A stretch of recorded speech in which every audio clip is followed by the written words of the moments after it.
الحمد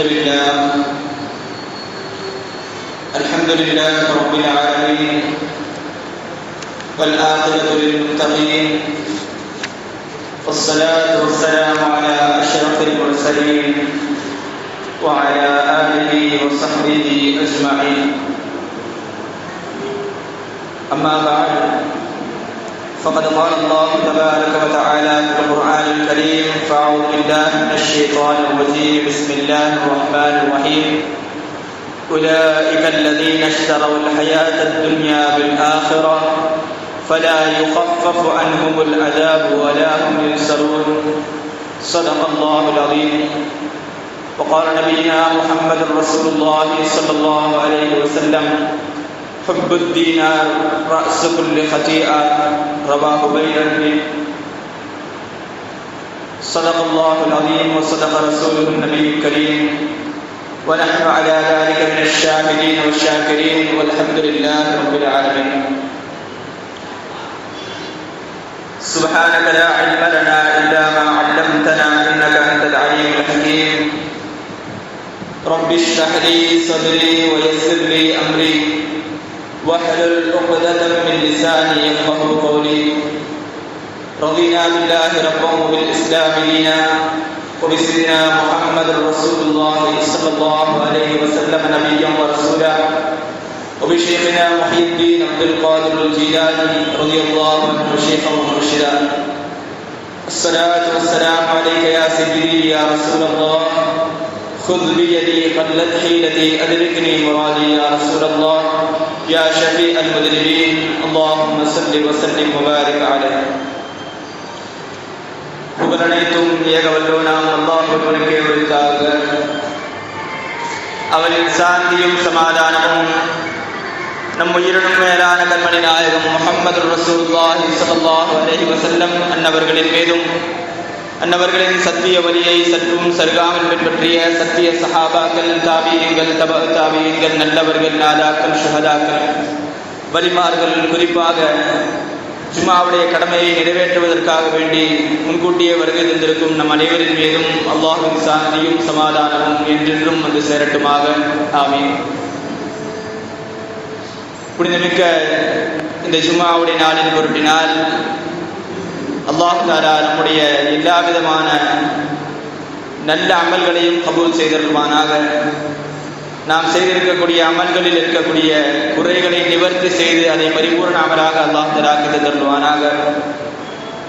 நாம் தெரிந்தும் தெரியாமலும் செய்துவிட்ட சிறிய பெரிய பிழைகள் அனைத்தையும் அல்லாஹ் தஆலா பொறுத்து அவருடைய ரஹ்மத்திற்குள்ள நல்லடியார்களாக அல்லாஹ் தஆலா நம்ம அனைவரையும் தேர்வு செய்வானாக. உலகத்தில் வாழக்கூடிய அனைத்து முஸ்லிம்களும் முஸ்லிம்களும் தீனுல் இஸ்லாத்துடைய ஷரியத்துடைய சட்டத்தை பேணி பாதுகாக்கக்கூடிய, அதை எடுத்து நடக்கக்கூடிய நல்ல மக்களாக வாழ்வதற்கான ஒரு சூழ்நிலையை அல்லாஹ் தஆலா ஏற்படுத்தி தந்தருள்வானாக என்று நல்ல துஆவுடன் தொடங்குகின்றேன். சங்கைக்குரியவர்களே, நாம் இருக்கக்கூடிய இந்த ஜும்ஆ சஃபர் மாதத்துடைய முதல் ஜும்ஆவில் இருக்கிறோம். கடந்த சில வாரங்களாக சையதுனா இமாம் ஹுசைன் ரலியல்லாஹு அன்ஹு அவர்களுடைய வரலாறை நாம் பார்த்து வருகிறோம். அந்த வரிசையில் இன்றைய தினமும் அந்த வரலாற்றில் சின்ன சின்ன நிகழ்வுகளை சொல்லி அதில் இருக்கக்கூடிய பாடங்கள், படிப்பினைகள் என்ன என்பதை நாம் பார்க்க இருக்கிறோம். அந்த விதத்தில் இன்றைய செய்திகளில் இருந்து நமக்கு கிடைக்கக்கூடிய பாடம் என்ன என்பதை முன்கூட்டியே சொல்லிவிட்டு ஆரம்பம் செய்கிறேன். இதில் நாம் படிப்பினை பெறக்கூடிய விஷயங்கள் என்னவென்று சொன்னால், பதவி, இரண்டாவது விஷயம் பணம், மூன்றாவது பயம். இந்த மூன்று விஷயங்கள் இருக்கிறது. இது அனைத்து மக்களுடைய வாழ்விலும் மிக முக்கியமான அம்சங்கள். இந்த பதவி, பணம், பயம் என்பது இந்த உலகத்தில் வாழக்கூடிய அனைத்து மக்களின் வாழ்விலும் இருக்கிறது. அதை நாம் எப்படி பயன்படுத்திக் கொள்கிறோம் என்பதுதான் அது நமக்கு கொடுக்கப்பட்ட ஹக்கை நாம் நிறைவேற்றுகிறோம் என்பதற்கான அர்த்தம். குறிப்பாக சொல்ல வேண்டும் என்றால், இந்த மூன்றை மட்டும் நான் குறிப்பிட்டு சொல்கிறேன் என்று சொன்னால், ஹஜ்ரத் சையதுனா ஹுசைன் ரலியல்லாஹு தஆலா அன்ஹு அவர்கள் கண்மணி நாயகம் முஹம்மது ரசூலுல்லாஹி ஸல்லல்லாஹு அலைஹி வஸல்லம் அவருடைய திருப்பேரர். இன்னும் சொல்ல போனால் 5வது 6வது கலீஃபாவாக தேர்ந்தெடுக்கப்பட வேண்டிய ஒரு நபர் ஹுசைன் ரலியல்லாஹு அன்ஹு.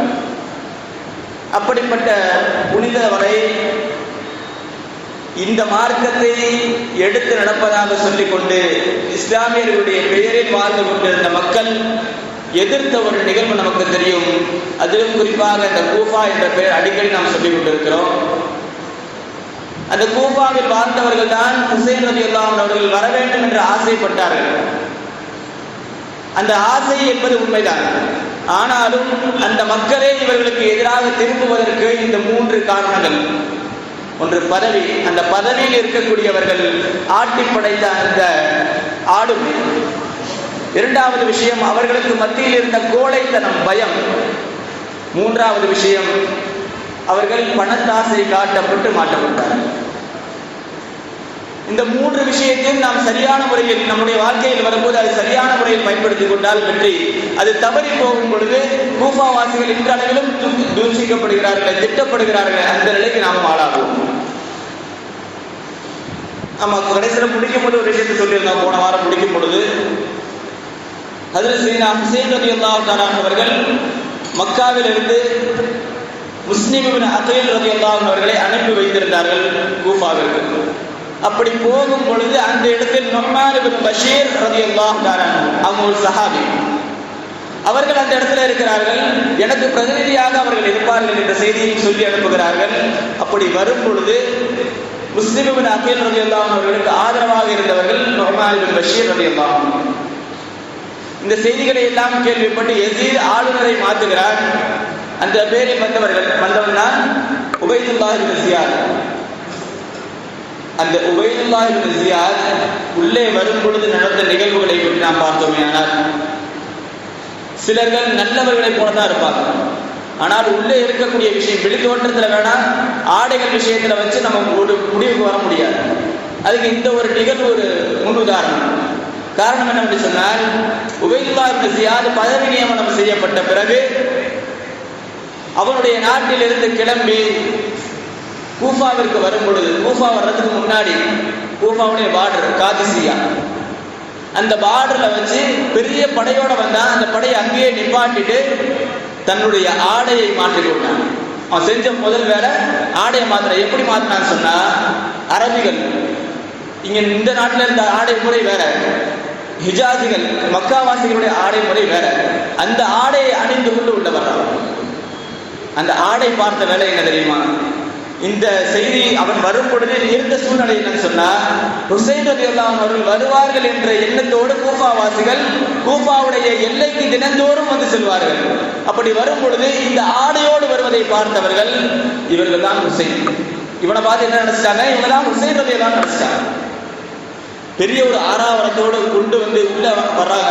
அப்படி வரும் பொழுது எந்த ஒரு வார்த்தையும் பேசல, சலாம் மட்டும் தான் சொன்னா. சொல்லிட்டு நேரா அரசவைக்கு வந்துட்டாங்க. அங்கிருந்த நுஅமான் இப்னு பஷீர் ரலியல்லாஹு அன்ஹு அவர்களை சிறை பிடித்து அங்கிருந்தவர்களை எல்லாம் வெளியில மக்கள் பார்க்கும்போது என்ன நினைச்சாங்க? ஹுசைன் ரலியல்லாஹு அன்ஹு நினைச்சாங்க. ஆனா யதார்த்தத்தில் இப்னு ஜியாத், உபைதுல்லாஹ் இப்னு ஜியாத் மறுநாள் கூட்டத்தை கூட்டுகிறான். ஃபஜ்ருடைய நேரத்தில் ஜாமியா மஸ்ஜிதில் எல்லாம் வாங்க சொல்றாங்க. இந்த கட்டளை வந்தவங்க என்ன நினைச்சிட்டாங்க? மக்கள் ஹுசைன் ரலியல்லாஹு அன்ஹு கூப்பிடுறாங்க நினைச்சிட்டாங்க. மஸ்ஜிதுல பள்ளியில இடம் இல்லை, உள்ள நிக்கிறதுக்கு இடம் இல்லை. அந்த அளவுக்கு கூட்டம். அந்த சபையில் வைத்து அவன் சொன்ன வார்த்தை, நம்ம ஆரம்பத்தில் விஷயத்தை சொன்னோம் இல்லையா? 3 விஷயங்கள் அவங்களை மாத்துச்சு. ஒண்ணு பதவி. அந்த பதவியில இருந்த இப்னு ஜியாத், உபைதுல்லாஹ் இப்னு ஜியாத் அவர்களை அடக்கி ஆண்டான். அந்த அடக்கி ஆண்டவர்களுடைய விளைவு என்ன? அவர்களுக்கு மனசுல பயம் வந்தது.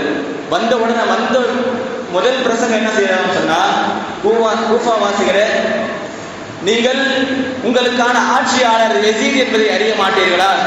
அந்த யஸீத் படை பட்டாளத்தோடு ஆறாவரத்தோடு கம்பீரமாக இருக்கிறார். அவரால் எல்லாத்தையும் செய்ய முடியும், உங்களை அடக்க முடியும் என்பதை நீங்கள் அறிய மாட்டீர்களா என்று சொல்லிவிட்டு அடுத்த வார்த்தை சொல்றான், யாரை நீங்க நம்பிட்டு இருக்கிறீங்களோ, யாரா ஹுசைன் ரலியல்லாஹு அன்ஹு நம்பிட்டு இருக்கிறீங்க, அந்த ஹுசைன் எப்படிப்பட்டவர் தெரியுமா? அவரோ ஏழை, அவரால் எதுவுமே செய்ய முடியாது.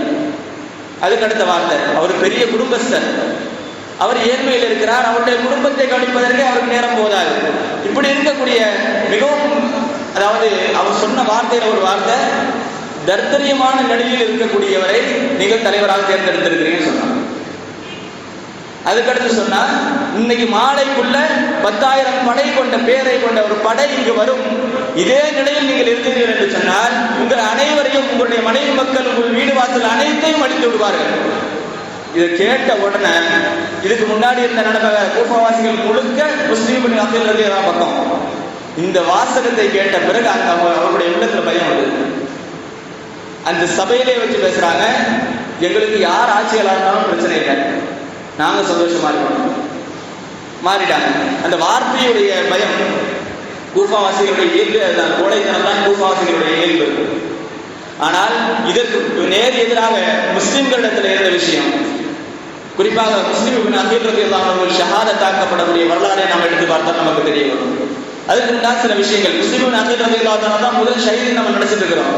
இல்ல, அதற்கு முன்னால் 4 பேர்கள் ஷஹீதாக இருக்கிறார்கள். 5வது நபர் தான் முஸ்லிம் அகீல் ரலியல்லாஹு அன்ஹு. முஸ்லிம் அகீல் ரலியல்லாஹு அன்ஹு அவர்கள் இந்த செய்தியை கேட்ட பிறகு மக்கள் எல்லாம் மாறிவிட்டார்கள் என்ற பிறகு ஒரு இடத்துல போய் தஞ்சம் புகுகிறார்கள். யார் என்று சொன்னால் ஹானி இப்னு உர்வா ரலியல்லாஹு அன்ஹு. இந்த ஹானி இப்னு உர்வா ரலியல்லாஹு அன்ஹு யாருன்னு சொன்னா ரசூலுல்லாஹி ஸல்லல்லாஹு அலைஹி வஸல்லம் அவருடைய சஹாபி.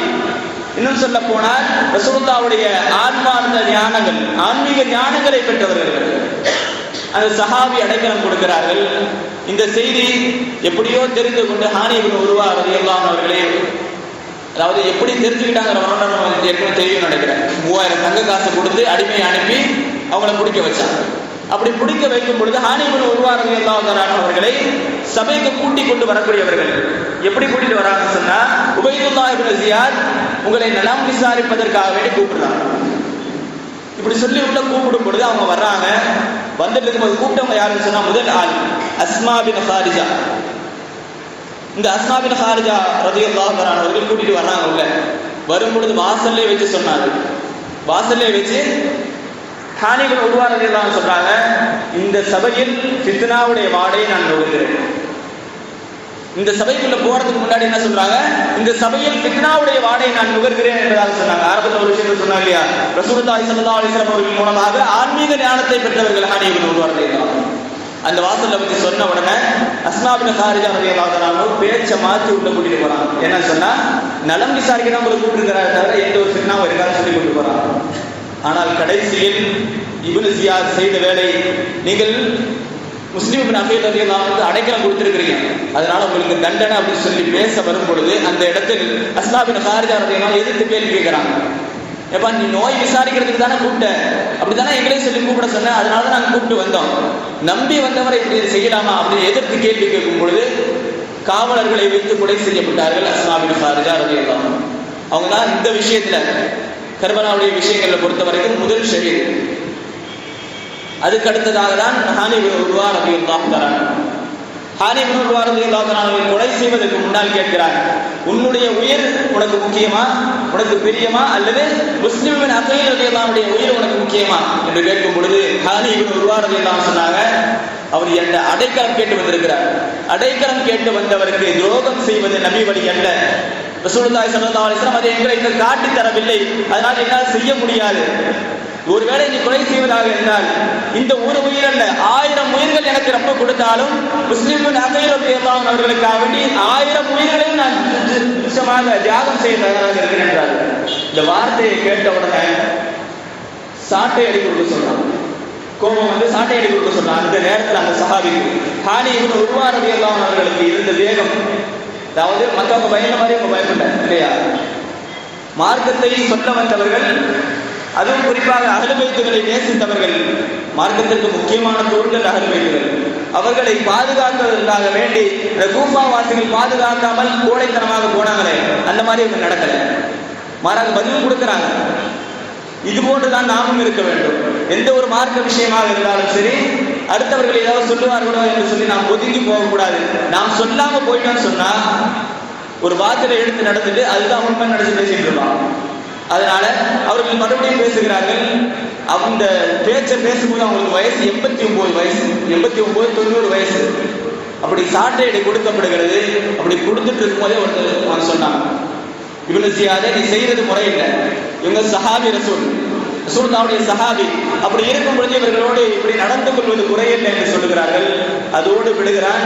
ஆனால் அந்த வயது தளர்ச்சியின் காரணமாகவும் அந்த வலி, அந்த அடியுடைய வலியின் காரணமாகவும் அதே இடத்தில் அவர்கள் பார்த்தார்கள். இரண்டாவது ஷஹீத் அவர்கள். இது முடிந்து இந்த செய்தியை கேட்டவர்கள் யார்? முஸ்லிம் இப்னு அகீல் ரலியல்லாஹு அன்ஹு அவர்கள் இதற்கு பதில் கொடுக்க வேண்டும் என்பதற்காக வேண்டி தன்னுடைய இரு மக்களை, ரெண்டு பசங்களை கூட்டிட்டு வந்திருந்தாங்க. ஒன்று முஹம்மது இப்னு முஸ்லிம், இப்ராஹிம் இப்னு முஸ்லிம். இந்த இரண்டு மக்களையும் காஜி ஷுரை அப்படிங்கிற வரான்னு சொல்லிட்டு ஒப்படைச்சிட்டு போறாங்க. நீங்க பார்த்துக்கோங்க. உள்ள போகும் போதே, அந்த சபைக்கு போகும் பொழுதே என்ன சொல்லிட்டு வராங்கன்னு சொன்னா, வர்ற வழியில ஹாஷிமிகளுக்கு, அந்த அரபிகளுக்குன்னு ஒரு துணி இருக்கும், அது எவன் கேட்டாலும் வாங்கிடுவான். அந்த ஒரு துணி, அது அந்த பேச்சாற்றல் அப்படி. அதோடு அந்த பேச்சை பேசிக் கொண்டு வரும் பொழுது கேட்டவர்கள் எல்லாம் இவர் பக்கம் வர்றாங்க. எந்த அளவுக்கு சொன்னா, ஒரு கிதாபில் எழுதின விஷயம் என்னன்னு சொன்னா, 20,000 பேர் இவங்க பின்னாடி நின்னாங்க. 20,000 பேர் இப்னு ஜியாதை எதிர்ப்பதற்காக வேண்டி பின்னாடி வந்து நிற்கிறாங்க. ஆனால் அந்த கலவரத்தை பார்த்த இப்னு ஜியாத் நிலைமை மோசமா இருக்குன்னு சொல்லி தன்னுடைய தர்பாரில் இருந்த உள்ளூர்வாசிகளை கூட்டு சொன்னான், இந்த நேரத்தில் உங்களுடைய செல்வாக்க பயன்படுத்தலன்னு சொன்னா வேற எந்த இடத்துலையும் பயன்படாது. ஆக இந்த கூட்டத்தை கலைப்பதற்கு என்ன செய்ய முடியுமோ செய்யுங்கன்னு சொல்றான். அந்த சபையில் இருந்த அந்த 5 பேர், கிட்டத்தட்ட 3 பேரும் ஒரு ரிவாயத்தில் இருக்கு, இன்னொரு ரிவாயத்தில் 5 பேர் இருந்தது. அந்த 5 பேரும் மேல மொட்டை மாடியில் ஏறி, கோட்டைக்கு மேல ஏறி சொல்றாங்க, இன்னைக்கு மாலைக்குள்ள, அதே வார்த்தையை திரும்பி சொல்றாங்க, இன்னைக்கு மாலைக்குள்ள பெரிய ஒரு படை வர இருக்கிறது, நீங்கள் இதே நிலைமையில் இருந்தால் உங்களையும் அழிப்போம், உங்களுடைய குடும்பத்தையும் அழிப்போம் சொல்றாங்க. அந்த வார்த்தையை கேட்ட மறுபடியும் அதே கோடைத்தனமான கூஃபாவாசிகள் எல்லாம் பிரிஞ்சு போறாங்க. கடைசியில் 30 பேர் தான் இருக்கிறாங்க கூட. அந்த நேரத்தில் வக்து வருது, தொழுகைக்கான வக்து வருகிறது. முஸ்லிம் இப்னு அகீல் ரலியல்லாஹு அன்ஹு அவர்கள் அந்த 30 பேரையும் கூட்டிட்டு பள்ளிக்கு போய் தொழுகிறாங்க.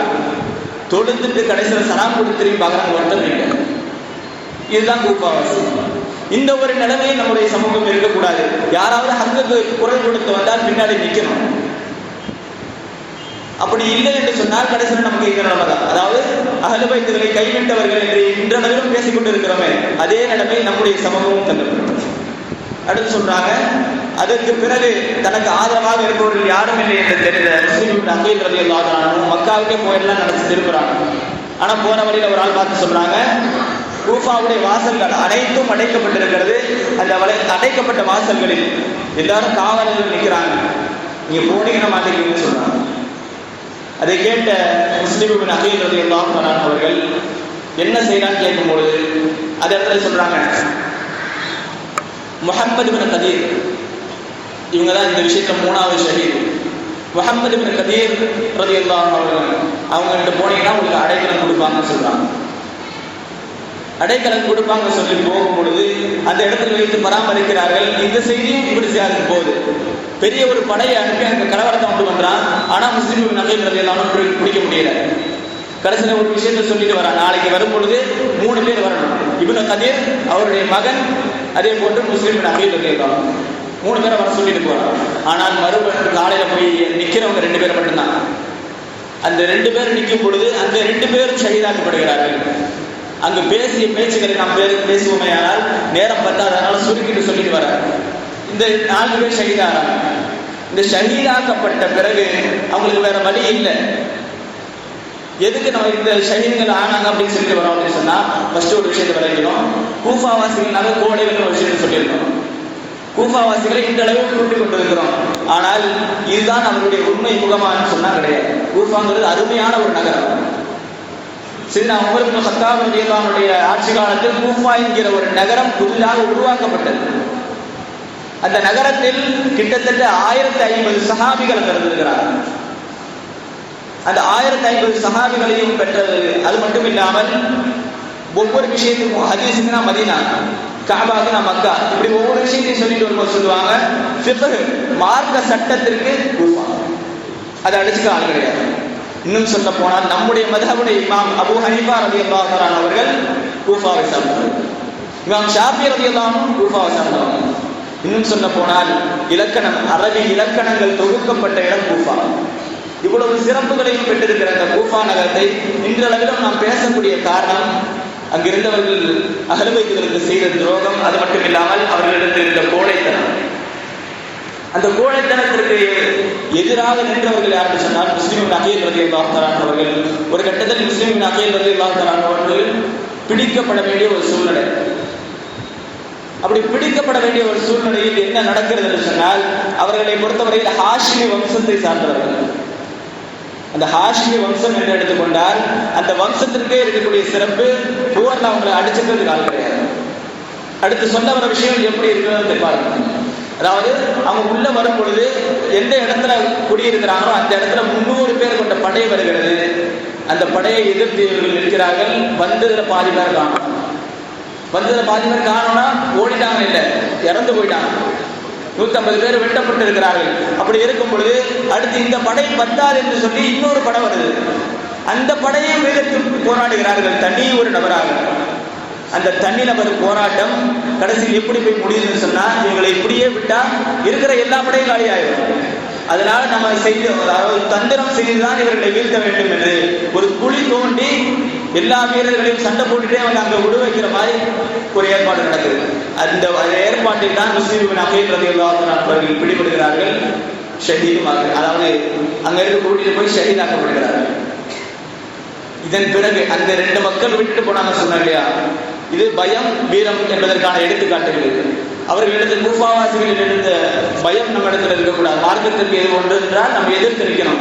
அதே நேரத்தில் அவர்களிடத்தில் இருந்த முஸ்லிம் அகீல் ரலியல்லாஹு தஆலா இருந்த வீரம் நம்ம இடத்துல இருக்கணும். மார்க்கத்துக்கு எந்த விதத்திலும் நாம் மார்க்க விஷயங்களை விட்டு கொடுக்கக்கூடாது என்பதற்கான ஒரு உதாரணம் அது. அடுத்து 3வது விஷயம் நம்ம சொல்லிடலாம், பணம். இந்த பணம் என்பது பத்தும் செய்யும் என்று சொல்வார்கள். இந்த பணத்துடைய விஷயங்களில் தனது சொந்த மக்களை கூட, சொந்த மனைவி மக்களை கூட இன்று கொலை செய்யக்கூடிய ஒரு சூழ்நிலையை நாம் பார்க்கிறோம். இதே சூழ்நிலை அங்கும் நடந்தது. இந்த 2 மக்களை பிடித்து கொடுப்பவர்களுக்கு சன்மானம் என்று அதாவது அறிவிக்கப்பட்டிருந்தது. இப்போ காஜி சுரையிடம் இருக்கிறாங்க இந்த 2 மக்களும். அப்படி இருக்கும் பொழுது கடைசியில் இவங்க மதினாவுக்கு அனுப்பி வைக்கிறாங்க. அனுப்பி வைக்கும் பொழுது வழி தவறி ஒரு இடத்துல மாட்டிக்கிறாங்க. ஒரு அம்மா, நீண்ட ஒரு வரலாறு சுருக்கி சொல்றேன். அதாவது அந்த அம்மாட்ட இருக்கும் பொழுது ஒரு வயதான மூதாட்டி, அவங்களுக்கு ஒரு கணவர் இருக்கிறார். அந்த கணவருடைய பேர் ஹாரிஸ்.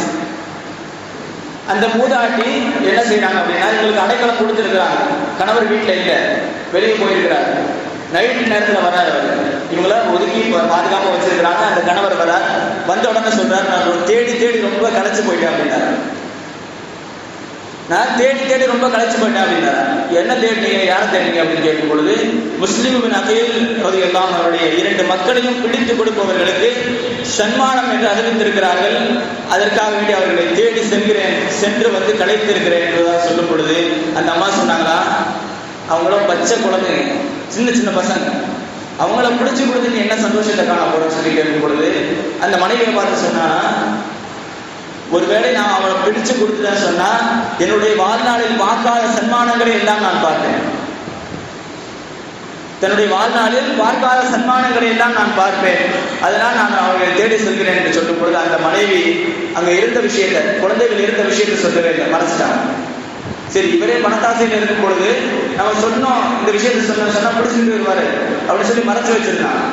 அப்படி நைட்டு தூங்கிட்டு இருக்கும் பொழுது திடீர்னு அழுக்குரல் கேட்கிறது. அந்த அழுக்குரல் கேட்டவன் பக்கத்தில் இருந்த மனைவியை கேட்டான், யார் என்ன அழுவு சத்தம் கேட்குது. அப்போ அந்த மனைவி என்ன சொல்றது தெரியல. ஆனா அப்படியே இருக்கும் பொழுது எந்த இடத்துல அழுகுரல் வருகிறதோ அதே இடத்தை நோக்கி இவன் போறான். போய் பார்க்கும் பொழுது 2 பச்சிளம் குழந்தைகள், சின்ன சின்ன பாலகர்கள் அழுது கொண்டு இருக்கிறார்கள். அந்த 2 பேரும் பேசிக்கிறாங்க. என்ன பேசிக்கிறாங்கன்னு சொன்னா, இளையவர் பெரியவரை பார்த்து கேட்கிறார், ஏன் அழுகிறீங்கன்னு கேட்கும் பொழுது அவங்க சொல்றாங்க, நான் தூங்கும் பொழுது சற்று நேரத்துக்கு முன்னாடி கண்மணி நாயகம் முஹம்மது ரசூலுல்லாஹி ஸல்லல்லாஹு அலைஹி வஸல்லம் அவங்களை பார்த்தேன். அவர்களோடு அலி ரலியல்லாஹு அன்ஹு அவர்களும் ஃபாத்திமா ரலியல்லாஹு அன்ஹா அவர்களும் நம்முடைய தந்தை முஸ்லிம் அகீல் ரலியல்லாஹு அன்ஹு அவர்களும் இருக்கிறார்கள். அந்த நேரத்தில் கண்மணி நாயகம் ஸல்லல்லாஹு அலைஹி வஸல்லம் கேட்கிறாங்க, முஸ்லிமே உம்முடைய 2 மக்களையும் ஏன் விட்டு வந்தீர்கள்? உம்முடைய 2 மக்களையும் ஏன் தனியாக விட்டு வந்தீர்கள்? அவர்களையும் அழைத்து வர வேண்டியதுதானே என்று கேட்கும் பொழுது அந்த இடத்தில் முஸ்லிம் அகீல் ரலியல்லாஹு அன்ஹு சொன்னாங்க, நம்முடைய தந்தை சொல்கிறார்கள், யார் சொல்லலாம், நான் கொஞ்சம் முந்திட்டேன், ஒரு தப்பு பண்ணிட்டேன், நான் முந்திட்டேன், எனக்கு பின்னாடி கொஞ்ச நேரத்தில் வந்துடுவாங்க அப்படின்னா. இதை கேட்ட அந்த சின்ன சகோதரர் சொல்கிறார், இதே போன்ற கனவை நானும் கண்டேன். இந்த கனவை சொல்லி அழுது புலம்பிட்டு இருக்கிறான். அதாவது 2 பேரும் அழுது கட்டி தழுவிட்டு இருக்கிறாங்க. அப்போதான் இவன் வரான். வந்து என்ன பண்றான் அப்படின்னா, ஏன் அழுகுறீங்க, யார் நீங்க அப்படின்னு சொல்லி கேட்டா, முஸ்லிம் அகீல் ரலியல்லாஹு மக்கள் என்று சொன்னவுடன் ஓங்கி அரைச்சிட்டாங்க 2 பேரும். அந்த அறையில் விழுந்தவர்கள் அவர்களை அப்படியே அதே இடத்துல பூட்டி வச்சுட்டு அடுத்த நாள் அதிகாலை இழுத்து கொண்டு செல்கிறார். பின்னாடி மனைவியும் மக்களும், அதாவது இவருடைய மனைவியும் இவருடைய மகனும் அஹ்லுல் பைத்துகளை நேசிக்கக்கூடியவர்கள். இந்த 2 பேரும் பின்னாடி வந்துட்டு இருக்கிறாங்க. அப்படி எடுத்துட்டு போயிட்டு இருக்கும் பொழுது எங்க போறான்னு சொன்னா, ஃபுராத் நதியின் பக்கம் போறான். ஃபுராத் நதியின் பக்கம் போகும் பொழுது அந்த இடத்தில் இவனுடைய அடிமை, இந்த ஹாரிஸுடைய அடிமை வருகிறார். அந்த அடிமை வந்து கேட்கிறார், ஏன் இப்படி செய்கிறீர்கள், யார் இவர்கள், ஏன் இழுத்து செல்கிறீர்கள் என்று சொல்லும் பொழுது எல்லாத்தையும் சொல்றாரு. சொல்லி முடிச்சுட்டு சொன்னா, இவங்களை நான் கொலை செய்ய போறேன். பதிலுக்கு அடிமை சொன்னா, இது செய்யறது முறை கிடையாது, நீ செய்யறது தப்பு அப்படின்னு சொல்லும் பொழுது இவர் பதிலுக்கு சொல்றாரு, நான் தான் எஜமானன், நீ எனக்கு கேட்டு நடக்கக்கூடிய அடிமை, இப்படி இருக்கும் பொழுது எனக்கு நீங்க அறிவுரை சொல்ல தேவையில்லை என்று சொல்லும் பொழுது மறுபடியும் அந்த அடிமை சொல்லுகிறார், இவர்களை விடுவிக்க வேண்டியது என்னுடைய பொறுப்பு. ஒருவேளை இவரை கொலை செய்து நீ போனா சொன்னா ஒன்ன நான் கொள்ளுவேன். நான் தான் 2 பேருக்கும் சண்டை வருகிறது. கடைசியில் இந்த அடிமை கொலை செய்யப்படுகிறார், ஷஹீதாக்கப்படுகிறார். அந்த ஷஹீதாக்கப்படும் பொழுது அதோடு சேர்த்து தன்னுடைய மனைவியும் மக்களும் வருகிறார்கள், மகனும் வருகிறார்கள். மகனும் எதிர்த்து நிற்கிறார். மகனும் அதே தந்தையால் ஷஹீதாக்கப்படுகிறார். காசுங்கிற விஷயம் இந்த காலத்தில் நடக்கக்கூடிய விஷயம் தான். இது காசுங்கிற விஷயம் தன்னுடைய சொந்த மனைவி மக்களையும் கூட பார்க்காமல் அவர்களை அந்த ஆசையின் பக்கம் எடுத்து சென்று கொண்டுவிடும். அதுதான் சொன்னாங்க, பணம் 10 செய்யும். எதை வேணாலும் சாதிக்கக்கூடிய ஆற்றல் பெற்றது பணம். ஆக அந்த பணத்துடைய விஷயத்தில் நாம் சரியான முறையில் நாம் நடந்து கொள்ள வேண்டும். அதுக்கடுத்து சொல்றாங்க, அந்த மகனை முடிச்சதுக்கு அப்புறம் மனைவி வந்து நிற்கிறாங்க எதிர்த்து. மனைவியும் கொண்டுட்டு கடைசியில் அடுத்து இருந்த 2 மக்களையும் அறுத்து கொண்டாங்க. கழுத்தோட அறுத்துட்டு உடலை தூக்கி ஃபுராத் நதியில தூக்கி வீசினாங்க. அறுத்து வீசினதுக்கு பிறகு கொஞ்ச நேரம் கழிச்சு கூடையில வச்சு அந்த தலையை உள்ள வச்சு, அதுக்கு முன்னாடி சில விஷயங்கள் நடந்தது, பேச்சு வார்த்தைகள். இந்த 2 குழந்தைகளும் கடைசியில் கேட்கிறாங்க, உங்களை விட்டுருங்க, உங்களுக்கு பணம் என்னன்னா சொல்லுங்க, அதாவது நாங்க போறோம், இவங்க தான் எங்களை பிடிச்சாங்கன்னு சொல்றோம், உங்களுக்கு பணம் கிடைக்கும். அப்படின்னு இல்லையா, எங்களுடைய முடிகளை ரோமங்களை நீங்கள் விற்றால் உங்களுக்கு காசு கிடைக்கும். அது என்ன தனி சிறப்பு அவங்களுக்கு பண்ணுவோம் அப்படின்னு சொன்னா, அவர்களுடைய வம்சத்துடைய சிறப்பு. கடைசியில் இதோடைய சிறப்பு எங்க தெரிய வருதுன்னு சொன்னா, இவர் ஆரம்பத்தில் சொல்லும் பொழுது ஏதோ ஒரு நாட்டுக்கு சொல்லிட்டு இருக்கிறாங்க நினைச்சிட்டாரு. கடைசியில் தலைகளை கொண்டு இப்னு ஜியாத் இடத்துல போகும்போது உட்கார்ந்து எதிர்ச்சிட்டாங்க. இந்த தலைகளை கொண்டு போகும்போது அந்த கோரமான மூஞ்சி, சின்ன குழந்தைகள், பச்சிளம் குழந்தைகளை அறுத்து அந்த ஒரு தலைகளை மட்டும் கொண்டு செல்லும் பொழுது அதை பார்த்த இப்னு ஜியாத் கூட கண்ணீர், இப்னு ஜியாத் கூட தயக்கம் வந்துருச்சு. என்ன இது அப்படின்னு சொல்லி கேட்கும் பொழுது, இந்த 2 தலைகளும் நீங்கள் கேட்ட தலைகள் என்று சொல்கிறார், கழுவி கொண்டு வைக்கப்படுகிறது. அப்பொழுது இப்னு ஜியாத் சொன்னாங்க, இப்ப பச்சை குழந்தையா இருக்கிறாங்க, எந்த பாவமும் மரியாத குழந்தைகளாக இருக்கிறார்கள், இவங்களை போய் நீ கொண்டிருக்கிறீர்கள், இவர்களுடைய ரோமத்தை பார், இந்த ரோமத்திலிருந்து வாசம் வந்து கொண்டிருக்கிறது, இந்த ரோமங்களிலிருந்து வாசம் வந்து கொண்டிருக்கிறது, அந்த ரோமங்களை பார். இப்படி வரிசையான ஒரு புகழானத்தை சொல்லிக் கொண்டு கடைசியில் சொன்னா, எதுக்கு இப்படி செஞ்ச அப்படின்னு சொல்லும் பொழுது பதிலுக்காக சொன்னா, நீங்க காசு தர சொன்னீங்க இல்லையா, அந்த காசு தான் இதை செய்ய இந்த காசு தர அப்படின்னு சொன்னதுனால அந்த வெகுமதிகள் தான் என்னை இந்த அளவுக்கு ஆளாக்கியது என்று சொல்லும் பொழுது பதிலுக்காக, இவரை கொலை செய்ய வேண்டும், பச்சிளம் குழந்தைகளை அறுத்து பலியிட்ட இவனை பலி கொடுக்க வேண்டும், அதுதான் தண்டனை என்பதாக சொல்கிறார். ஆரம்பத்தில் ஒரு விஷயத்தை சொல்ல வேண்டியது இருந்தது. அதாவது அநியாயக்காரனுக்கு ஆயுசு கம்மி என்று சொல்லுவாங்க, அநியாயக்காரனுக்கு ஆயுசு கம்மின்னு சொல்லுவாங்க. அதே விஷயம் தான் இவனிடத்தில் நடந்தது. கடைசியில் எந்த இடத்துல இவங்களை அறுத்தானோ, இந்த 2 குழந்தைகளும் எந்த இடத்துல வச்சு அறுத்தானோ அதே இடத்தில் இவனை கொண்டு போய் அங்கு அறுக்கப்பட்டது. நமக்கு தெரிய வந்த விஷயம் என்ன இருக்கு? ஒண்ணு, அதிகாரத்தில் இருந்தவர்கள் செய்த அட்டூழியங்கள். 2வது விஷயம், அந்த கூஃபாவாசிகளிடத்தில் இருந்த பயம். 3வது விஷயம், பணத்தால் பண ஆசை பிடித்தவர்கள் செய்த விஷயம். இந்த 3 விஷயங்கள் தான் கூஃபாவில் நடந்த அனைத்து விதமான அக்கிரமங்களுக்கும் அடிப்படை காரணம். இந்த 3 விஷயங்களும் இல்லை என்று சொன்னால், இந்த 3 விஷயங்களும் அவர்கள் சரியான முறையில் நடந்திருப்பார்கள் என்று சொன்னார், அதிகாரத்தில் இருப்பவர்கள் சரியான முறையில் ஆட்சி செய்வார்கள் என்று சொன்னார், அதே நேரத்தில் மார்க்கத்திற்கு துணை நிற்க வேண்டிய அந்த முஸ்லிம்கள் எதிர்த்து போராடி இருப்பார்கள் என்று சொன்னார். அதே நேரத்தில் பணத்தாசை காட்டும் பொழுது பண விஷயத்துல நம்ம கவனமா இருக்கணும். பணத்தை முன்னாடி வச்சுட்டு, அதாவது முஸ்லிம் நபீர் ரலியல்லாஹு அன்ஹு காட்டி கொடுப்பதற்காக வேண்டி கொண்டு வந்த விஷயமும் அதுதான். 3000 தங்க காசு கொண்டு கொடுத்தாங்க. அப்படி வரும்போது தான் காட்டி கொடுக்கப்பட்டது. இந்த விஷயத்திலும் அந்த பணம் தான் பேசியிருக்கிறது. ஆக இந்த 3 விஷயங்களும் நாம் சரியான முறையில் நடந்து கொள்ள வேண்டும். அதிலும் குறிப்பாக சொல்ல வேண்டும் என்றால், நம்மிடத்தில் அதிகாரம் வரும் பொழுது, ஆட்சி அதிகாரம் வரும் பொழுது அதில் சரியான முறையில் நடந்து கொள்ள வேண்டும்.